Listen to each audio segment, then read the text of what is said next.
Hello guys, welcome to my channel. This is your girl Momo. So being a content creator and also an overseas nurse makes me like a first point of contact for most people when they want to apply for jobs abroad. So in today's video, we are going to look at how you can tailor your CV for that specific job that you actually want. So stay tuned.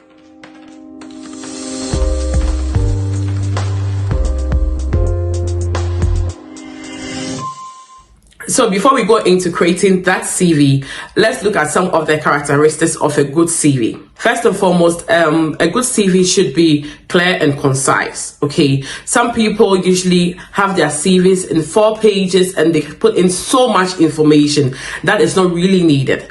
At most, it should be like 2 pages. Okay, I always tell people, if possible, keep it at 2 pages, but make sure that you have all the informations in there. Also, a good CV should have a very good format and also a layout. Okay, some people usually use different type of formats in typing out their CV, which makes it a bit too much or not too formal, if I would say. And also the layout usually is not very good. So make sure that when you are typing it out, use a very clear format and also a layout to make it more interesting and also attractive. Okay, thirdly, it should be free of any kind of errors. Okay, so make sure that you don't have any kind of grammatical error or anything like that. That is not going to speak very good of you. So please make sure that your CV is free from any errors at all. Make sure that you read out your CV and make sure that everything is well spelled. Remember to make use of a good professional tone or language. Okay, that also reflects the position that you're actually applying for. It's very important that you tailor the CV into that specific job that you're applying for. If you know that you're a nurse and you're even applying for a healthcare assistant job, tailor your CV to suit that. Okay, but let's say you want to apply for a customer service job, at least you should be able to have different CVs for different types of position that you want to apply for. So it shouldn't be just the same CV for any kind of job at all. You should be able to meet the job, specification or roles. That is very, very important. Lastly, I'll say that it's very important for you to outline any achievements or specific skills that you have. So now let's go straight into the video so we can start creating that CV. So the first information that you should actually have on your CV should be your contact information, which usually should just include, let's say, your name, your address, your phone number, your residence, if you're in Ghana, if you're in Nigeria, any other country that you come from. Okay, so a lot of people like to put in a lot of information when it comes to contact and details like their sex, their religion, whether they are married, the number of children they have.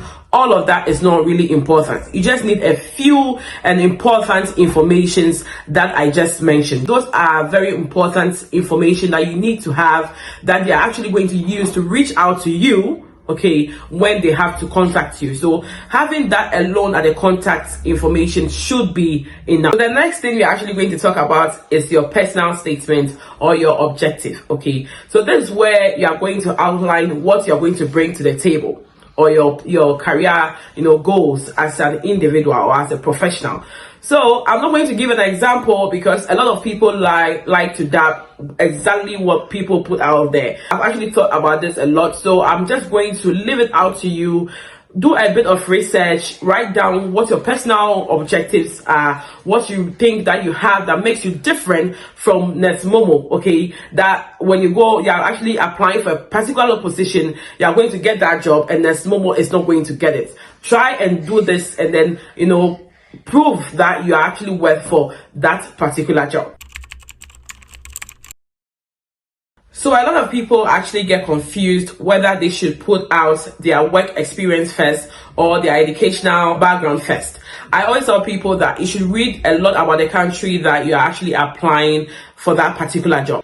A country like Ireland really appreciates work experience. So I usually tell people to put out their work experience first, okay, before putting down their educational background.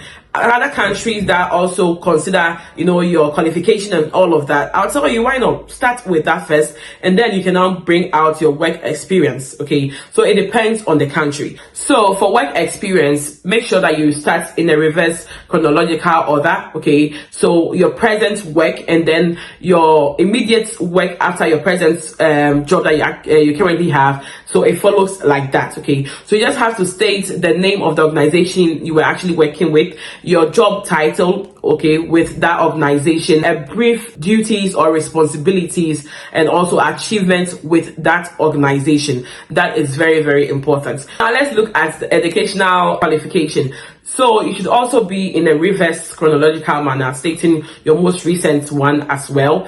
It has to include the name of the institution that you attended, the dates attended as well. Okay, so the course that you actually read, if it's a degree, if it's higher diploma, all of that, you have to state that in there. It's very, very important. Yes, so the next thing I'll actually talk about is your gap. Okay, so with the gap, I'm actually going to leave it as an option. Okay, but most of the European country actually appreciates your gap. You want to find out what happened in any gap in employment. Okay, so if you have any gap in employment, you should state maybe you went to further your education, you had some health challenge, okay, or any other thing at all that actually came in between, you know, whilst you were working, anything at all. You just have to state that. Okay, if it's more than 6 months, definitely, or even more than a month, some people will still want to ask you what happened during that time that there was a break.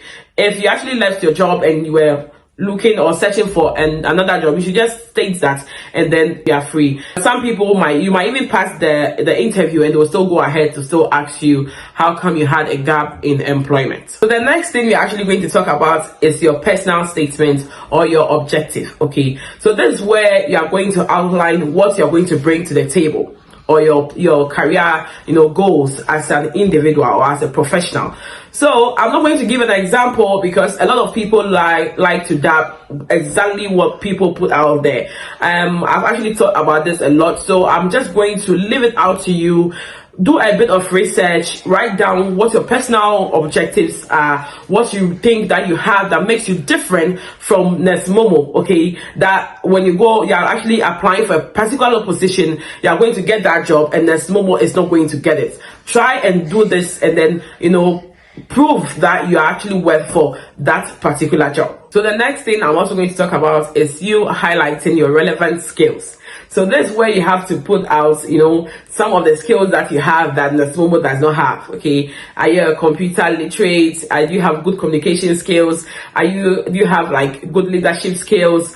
You know, anything at all that you have that makes you different, okay, from me. And also it has to be truthful, authentic. Okay, don't just state things because other people are just, you know, writing them. You can do some research, find some relevant skills that might suit that specific job, and then look through them and make sure that you take the ones that are true to yourself. Okay, you don't just write the skills because you just found them on the internet or you found them on that specific app. Just make sure that you write down skills that are authentic to yourself, and you know that they are actually in line with that specific job as well. If you have any achievements or any awards, you have to highlight that in there. Okay, just for them to know that yes, Momo is a go-getter. Okay, so if you have any award, any achievement, any certificate, why not just put that in there. Okay, also I'll say that if you're applying, let's say you are in an African country or an Asian country and you're applying for a job, let's say in Europe, okay, I'll say that you should let them know your command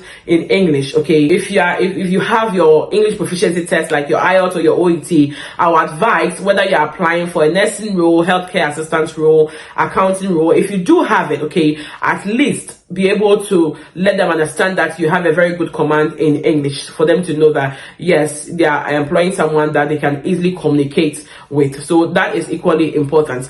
And I also want to mention that you can also have your picture, okay, a very formal picture of yourself right beside your personal details at the very top, okay, of the CV. So that is very, very important. Not all the countries really do look at all of that, but I know for European countries, they actually appreciate that. So if you have that, why not just put out a picture there as well. Lastly, I'll talk about reference. So this has always been a debate. Okay, I have people asking me, should I put down my reference, should I wait for them to ask, and all of that. I always tell people, just write reference and then simply put it down that it is available upon request. That is my style, and I've done a lot of research, and I think it's the right thing to be done, because they don't really need your reference at that moment. It's after you have been selected for that interview and then you actually pass your interview, that is when they are going to ask for your reference. So why give them something that they don't really need and is also going to